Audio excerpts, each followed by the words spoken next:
ciidamada wadooyinka waa ay xirteen dabcan ciidamadaas guud ahaan waa ciidanka Puntland gaar ahaanna waxay u badan yihiin ciidamo ku abaabulmay dagaalkii argagixisada Daesh lagula jiray howlgalka Hilaac oo aan asal ahaan aan ahayn ciidamadii hore oo soo jireenka ahaa oo tababarada badan soo maray oo Puntland daraawiishta aan ahayn oo ciidamadii adigu ku abaabulmay duruufaha dagaalka ku abaabulmay oo lagu diyaariyay bay kamid yihiin dabcan waxa ay tabanayaan marka la fiiriyo iyo waxa ay sameynayaan runtii waa kala weyn tahay oo wax badan oo aan muuqaal fool xun bay sameeyeen wadooyina waa ay xirteen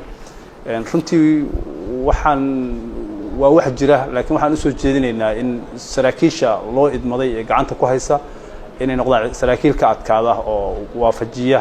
habkii sharciga ciidamadu ay lahaan jireen inay ku xakameeyaan amaamiirta iyo waajibaadka la siiyay in lagu xakameeyo saraakiisha iyo madaxda ciidanka xukunta oo sare oo ciidamada qalabka sida xukuumana waxaan u soo jeedinayaa in ciidamadaas runtii sax maaha sidii u fahmeen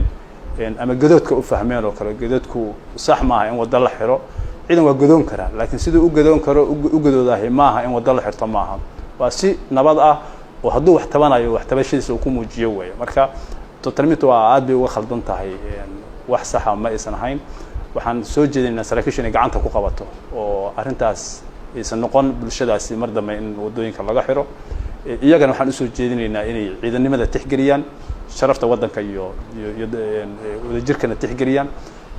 dagaalkan lagu jiro na looga kaaftoomo wax kasta cidii wax tabanaysa iyo cidaan wax tabanaynba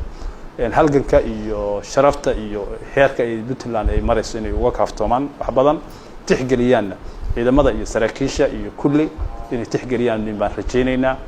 runtii dhowr jeer baan u tagnay waana la hadalay waan rajaynayaa in wax badan iska bedeli doonaan insha Allah bismillaah kariim waxa khaldan oo hadda iyaguna laga yaabo inay tabanayaan waa wax si guud loo xalin doono